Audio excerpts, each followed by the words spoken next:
Thank you for joining us online here at Fam Church as we conclude our cruise today in Jonah the Mediterranean Cruise.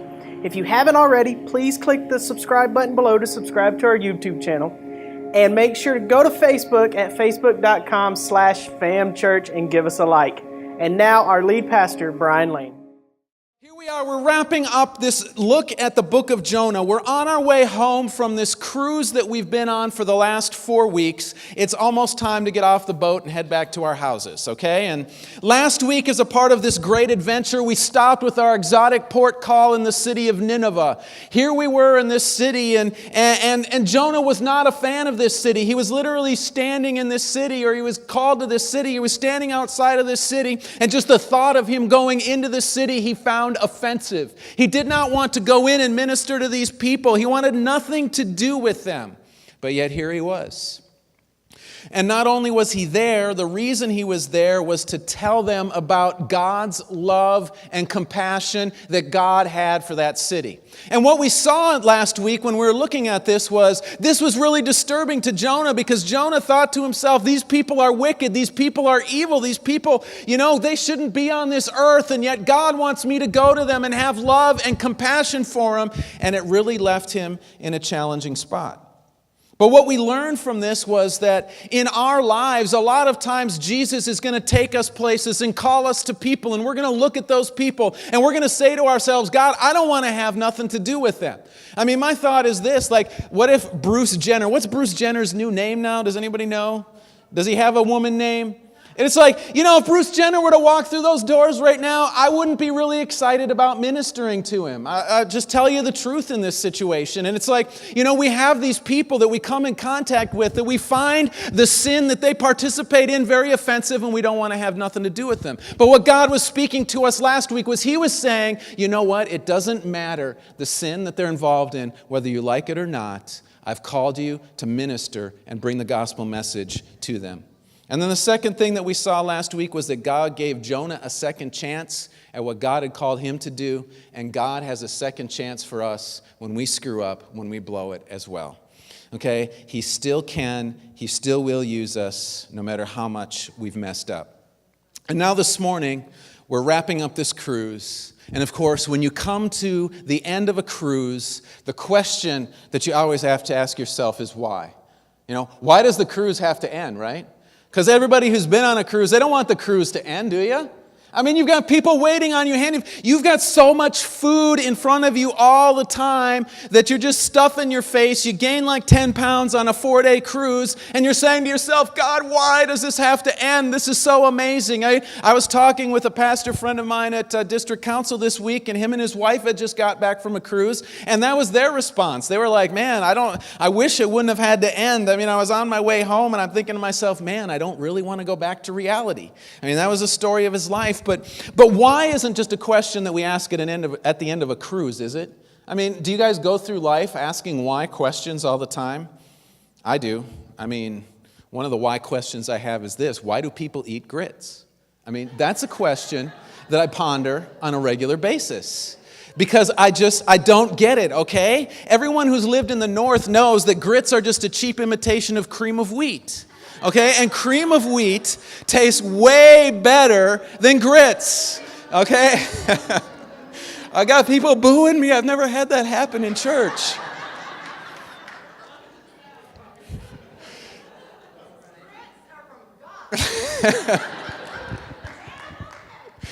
Okay, well, we'll talk about this in the parking lot after service.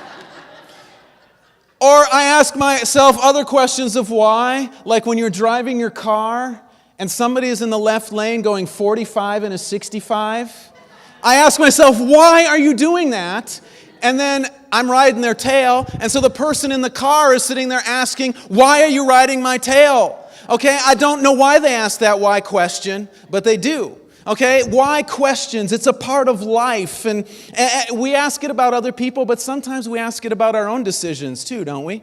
I mean, I remember when I was a kid, my dad had picked me up from whoever was watching me during the day, and back in the day, they didn't have portable games for you to carry everywhere you went, children, okay? There was a day where you had to find stuff to entertain yourself, okay? And when I'm in my dad's car, and he was driving someplace else, and I'm saying to myself, man, I'm bored. It's kind of boring in this car. And so I look down, and lucky me, there was this plastic tub that he had full of tools sitting there on the floor of the car. And so I said to myself, you know what? I'm going to play with something in here. So I reached into his box of tools, and I pulled out a retractable utility knife. Isn't that one of the greatest things you can give a 5-year-old to play with? And I saw this, and I was like, this is freaking awesome, okay? And so I took the retractable utility knife, and I looked at it, and I started playing with it, and I got this great idea. Why don't I take the knife and run it up and down on my hand like this? Okay, yeah, you guys already know what's going to happen here, right? So I start running the thing up and down on my hand like this, and suddenly blood starts coming down my hand and onto my arm, and I'm freaking out because I've got blood like coming off of my hand down to my arm. My dad's like, what's going on? He pulls the car over. He looks, I've got blood going down my arm. And so, he had to stop, and we had to clean it off, and it wasn't really that bad. The knife was only out a little bit, so it didn't cut that deep. It just kind of scored the surface, and so it was just light blood. It's not like I had to go to the emergency room and get some sort of stitches and stuff like that. But see, the thing is that even though I was 5 years old, I knew that playing with a knife was dangerous. I knew that playing with a knife could cut me, but I still picked it up and did it. And then after I was done with it, even at that age, I asked myself that question. I said, why did I do that? That was really dumb. You shouldn't do that with a knife. But I did it anyway. But see, sometimes when it comes to the question of why, we are not asking about something we have done or something that somebody else has done. We're asking this question when it comes to what's happening in our life and our perception of what God is doing in that situation. See, God, why did this happen? God, why couldn't you have given a different outcome in a certain situation? God, why weren't you there when I was going through this, when that thing was happening? God, why? And as we make our homeward trip, that is where we come to this morning with our friend Jonah. Jonah is in a place where he asks God the question of why. And so we're going to read Jonah chapter 4, and this is what it says. But Jonah was greatly displeased and became angry. He prayed to the Lord, "O Lord, is this not what I said when I was still at home? This is why I was so quick to flee to Tarshish. I knew that you are a gracious and compassionate God, slow to anger and abounding in love, a God who relents from sending calamity. Now, O Lord, take away my life, for it is better for me to die than to live." But the Lord replied, "Have you any right to be angry?" Jonah went out and sat down at a place east of the city. There he made himself a shelter, sat in its shade, and waited to see what would happen to the city. Then the Lord God provided a vine and made it grow up over Jonah to give shade for his head, to ease his discomfort. And Jonah was very happy about the vine. But at dawn the next day, God provided a worm, which chewed the vine so that it withered. When the sun rose, God provided a scorching east wind, and the sun blazed on Jonah's head so that he grew faint. He wanted to die and said, "It would be better for me to die than to live." But God said to Jonah, "Do you have a right to be angry about the vine?" "I do," he said. "I am angry enough to die." But the Lord said, "You have been concerned about this vine, though you did not tend it or make it grow. It sprang up overnight and died overnight. But Nineveh has more than 120,000 people who cannot tell their right hand from their left, and many cattle as well. Should I not be concerned about that great city?" Okay, so all kinds of things are going on here in this text. There's multiple things. First of all, Jonah is back into his death wish mode. Okay, if you remember from week 2 when we looked at this, Jonah, he seemed to want to die. He was on that ship and he told the people, just throw him overboard. He assumed that he was going to die when he was thrown in the water. But unfortunately, God provided a big fish, or fortunately for the Ninevites, God provided a big fish that swallowed him up and he lived. Well, here we are, we're in another situation, and Jonah is once again saying to himself, "Man, I wish I were dead." And the reason that he wished he were dead were kind of strange reasons if you think about it. The first reason was because God was compassionate on the people of Nineveh when they repented and turned to God. I mean, think about that. He was mad because God was compassionate. I mean, does that tick you off on a regular basis? Do you get mad when God is compassionate? Yeah, usually you don't get mad when God is compassionate, but here is Jonah. He's mad because God is compassionate. And last week we looked at how much Jonah hated the Ninevites. It was pretty intense hatred, but let's think about this for a minute. Okay, let's think about this spot that Jonah is in right here. He told the Ninevites that God was going to destroy the city in 40 days. Well, the Bible says that he spent 3 days in the city preaching. So this means that Jonah spent 37 days camped outside of the city, waiting to see what was going to happen, waiting for its destruction. And when it did not work out the way Jonah thought it would, he wanted to kill himself because God didn't kill the Ninevites. It's like Jonah wanted somebody to die, somebody's going to die here. Either they're going to die or I'm going to die. But he was just wanting some death here. And the same thing happens with the plant. The plant grows over his head, it wilts, is dying. And we're going to talk about the vine in a little bit. But its dying pushed him over the edge once again. Here he is, a plant dying. How many of you have been pushed over the edge by a plant dying at your house? How many of you do not have green thumbs and every plant dies at your house? Okay, we've got a few of those. Yes, Dana is definitely not a green thumb. If we want a plant to live, we give it to me. It's not mean, it's just the way it is, right, Dana? I mean, that's just not her thing, plants. So if you're going out of town for a month and you need somebody to take care of your plants, don't ask Dana, okay? Or they'll all be dead when you get back. But Jonah is on the edge once again because a plant dies. Okay, and I think one thing that we conclude from this section is that Jonah probably needs to see a counselor. And I know we can kind of chuckle at that and think it's a little bit funny, but it's also true. I mean, think about where he's at, that the death of a plant actually brings him to a place where he says that it would be better for me to be dead than be alive. And so he probably needed to see a counselor. And the second thing that I see in this little section right here is that Jonah really had a hard time and really struggled with depression. And we talked about it in week 2 of the message, but it's really something that was really on his heart and his mind. Depression and suicidal thoughts throughout the whole story and the events of Jonah. But yet, God still used Jonah in a mighty way, even though he struggled on a regular basis with this sort of situation.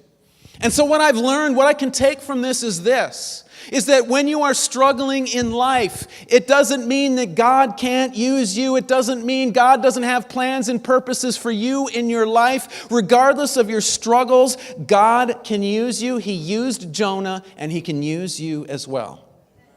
But the whole section is held together by this question that Jonah was asking, the question of why. Why is God doing what he is doing? Why did God spare the Ninevites? Why did God allow these sinful, wicked people to continue their existence? And not only why did God allow them to continue, but also why did God treat his prophet, the man of God, the man called of God, the man called to Nineveh, the way he did? He killed Jonah's vine. I mean, think about this, okay? Who got the grace and the mercy, or at least it seems like here in this story?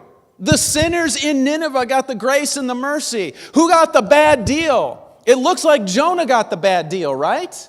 Because Jonah is the one hanging out outside the city. Jonah is the one with the plant dying. Jonah is the one with all kinds of crazy stuff going on in his life. Meanwhile, the city is repenting, turning to God, and great things are happening there. Okay, and so it's this weird sort of thing. The sinner's got the party from God and the saint got the shaft, It's basically the construction there. That's something you can tweet if you're on Twitter. Tweet that.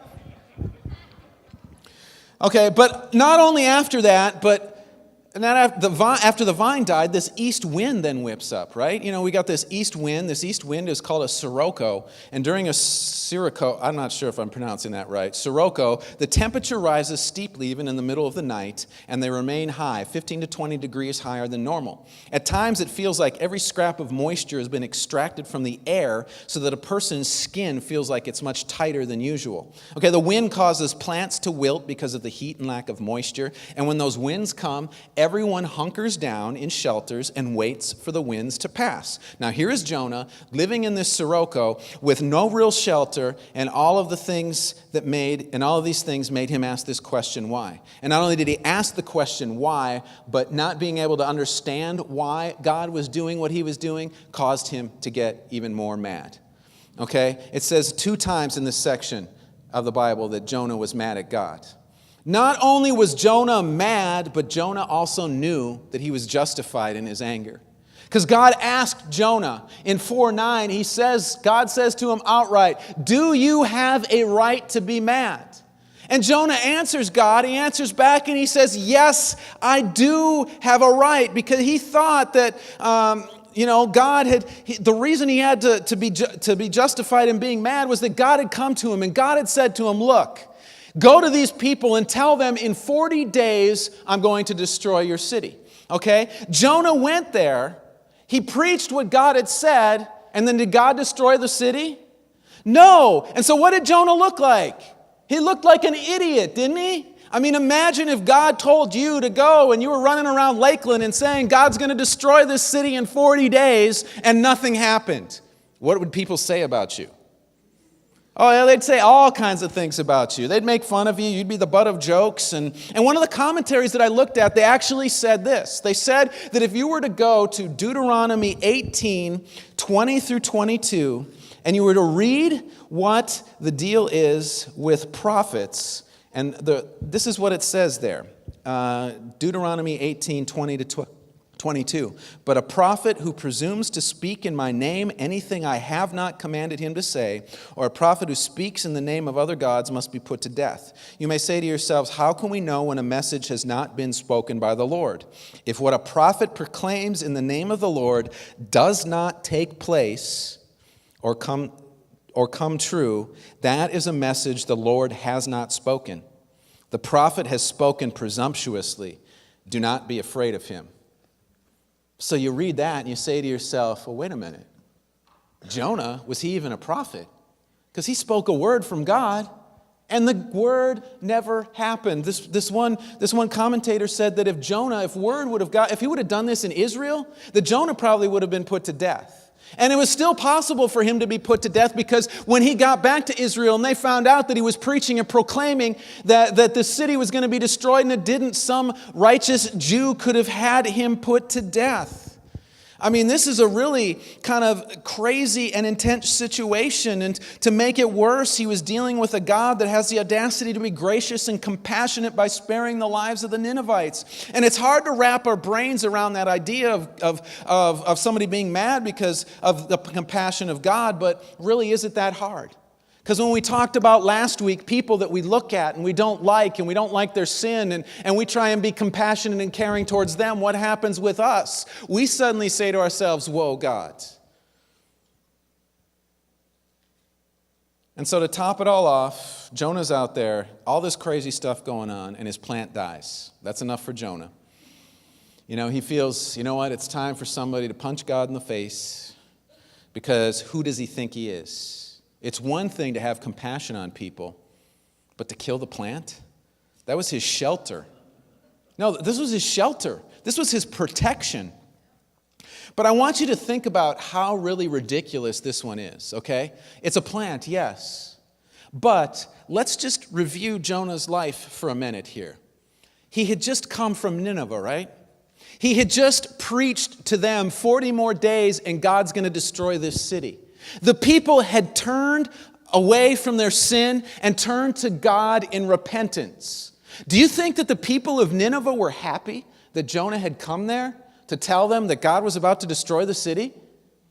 Yes, he was probably a minor rock star in the city of Nineveh at the time. He could have probably gone down to the city, said to somebody, hey, I'm the one who gave the message that God was going to destroy the city and now everything's good. Can I stay with you? I mean, do you think people would have said, yeah, sure, come on into my house and stay with me? I mean, I would have, if somebody had done something so great for me, I would have been more than willing to open my door to this person so that they had someplace to stay.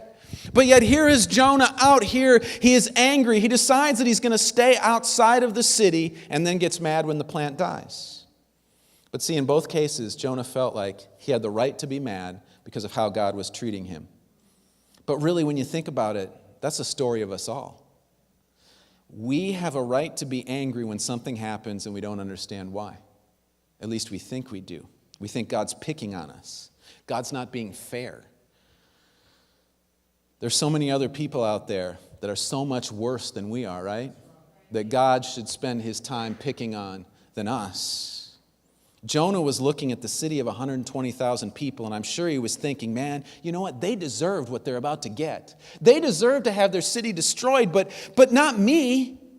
I didn't deserve the way God's treating me. I'm sure these were the thoughts that were going through Jonah's head. They should have been the ones suffering, not me. And that's how we feel when we're in this situation. We have this sense of justice in our hearts, right?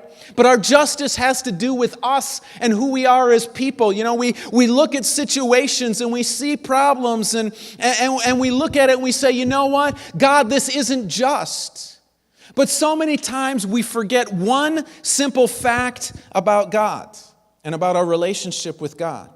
We forget that one point in our life we were desperately lost and separated from God and under His condemnation and punishment. And we forget to look back and see that in our own selves. See, we look at ourselves and we see ourselves as righteous. We see ourselves as holy. We see ourselves as good. But God is saying, you know what? You're not all that great. You're not as great as you think you are. But for some reason we think that we're okay and we deserve God's forgiveness.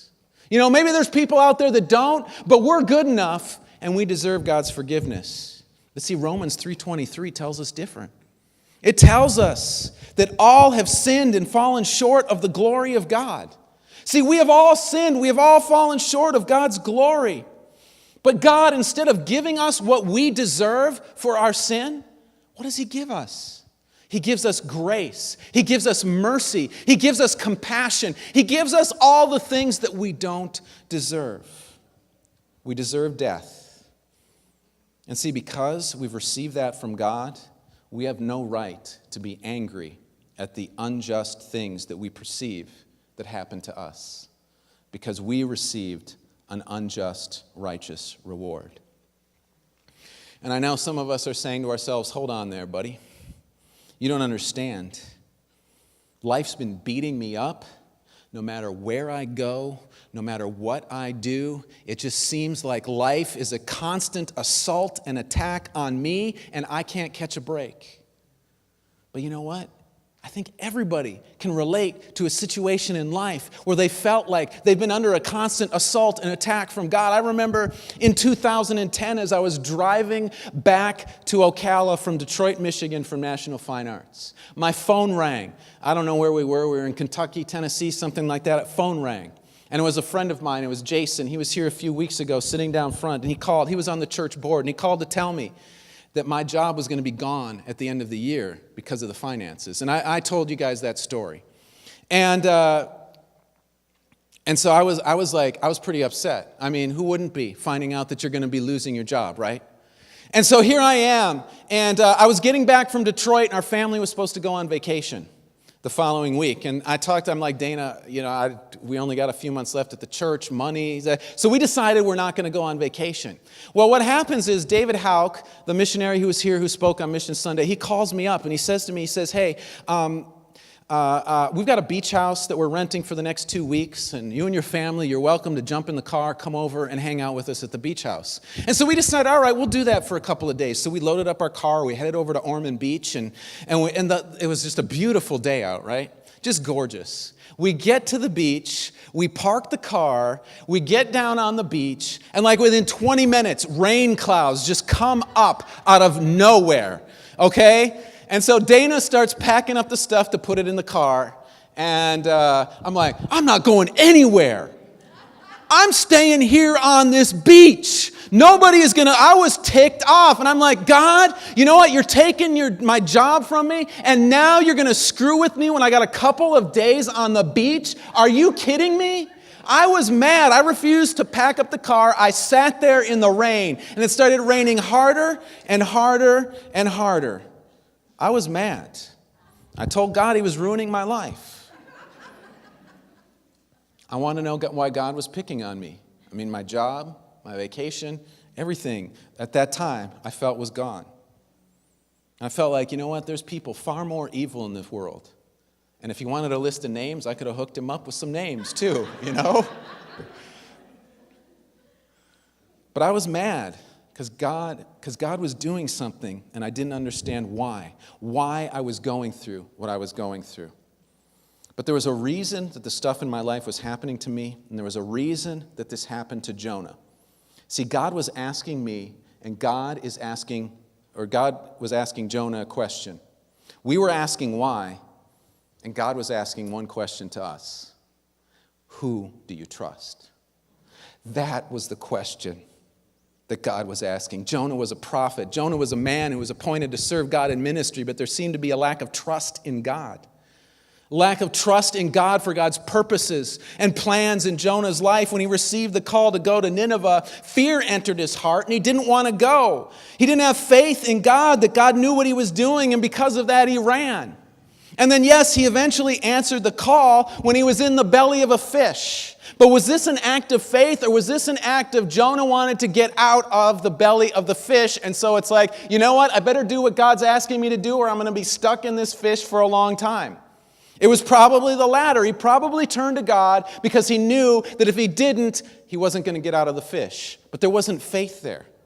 And that's what people do a lot of times, is they'll find themselves in situations, they'll find themselves in the belly of a fish, and then they say to themselves, oh, I better say something to God or he's not going to get me out of this situation. And we go to God and we pray and we ask, and he brings us out, but it really doesn't restore, build up, or help our faith in any way. I mean, I just saw this in one of my former students. A few of you guys know this, but one of my former youth was arrested a few weeks ago because he murdered somebody. I mean, it was all over the Orlando news. I mean, you couldn't, I heard it was on the Tampa news too, because somebody in this area told me they saw it on the news. And here's what happened is, he's now in jail. He'd always had a pretty shady life, okay? And so I get a phone call. I'm sitting at my desk in there, and I get a phone call from one of my other former students, and he's saying, hey, Sydney would really like to see you. He's decided now he's going to get serious with God. See, he was in the belly of the fish now, and he was looking for some way to change the circumstances and situation.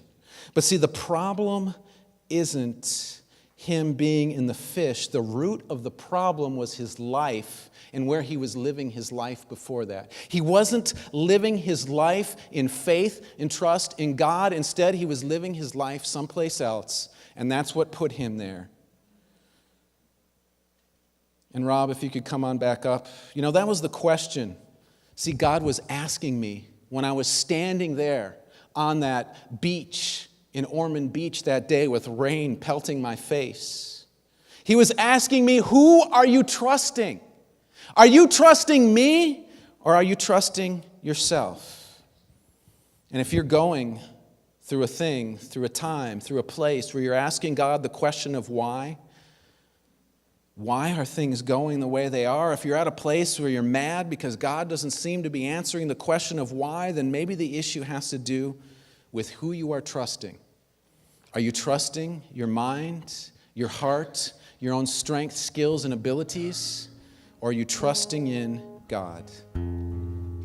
Now let me say this. There's nothing wrong with asking God the question why. There's absolutely nothing wrong. Some people will say, well, the act of faith starts with not asking God the question why. No, it is perfectly okay when you're going through something and life seems to be closing in around you and you're saying to yourself, I don't understand this, God. Why is this happening to me? God's okay with that question. But can I tell you one thing? You're probably not going to get an answer to the question of why in this lifetime. God's probably not going to answer this question. He's just saying to you, you know what? You're just going to have to hold on in faith. You're going to have to believe. You're going to have to trust that I know what I'm doing, that I have everything under control, and that I'm taking you to a greater place. See, He's calling us to trust Him and know that He's looking out for us. He's taking care of us, and He has our best interests at heart. I know that's not what none of us want to hear, because it's way better to know why and makes it easier. But that's not what God is going to give us. He wants us to live the life of faith. Just trust Him. Know that He's doing something in that situation. He's moving and working, and ultimately He's got mine and your best interest at heart. So the question is this: where are you this morning? Where are you at this morning? Are you in a place where you are looking at your life? You're looking at the cards that you've been dealt in life, and you're saying to yourself, God, this isn't fair. God, why is this going on? Why do I have to hold these cards in life? Because there's other people in the world who deserve these cards far more than I do. God is saying to you, you know what? I'm not picking on you. I'm challenging you. I'm asking you to step out in faith, to believe that I have your best interests at heart, to believe that I've got your plans and purposes in the palm of my hand, and I'm taking you someplace. Just trust me. Just have faith. You can ask me why. You can ask me why, and I'll be there for you to voice and sound and to talk to and to share your frustrations with. But in all of that, God is just saying, trust me and hold on to me and don't get angry. Because when you get angry, it's going to ultimately lead to your destruction. I hope you enjoyed that final message in our series, Jonah the Mediterranean Cruise. If you did, please click the like button below and let us know. And if you have any questions about Fam Church, please go to myfamchurch.com, where you can read about our ministries and everything going on here at Fam Church. And thank you so much for joining us at Fam Church Online.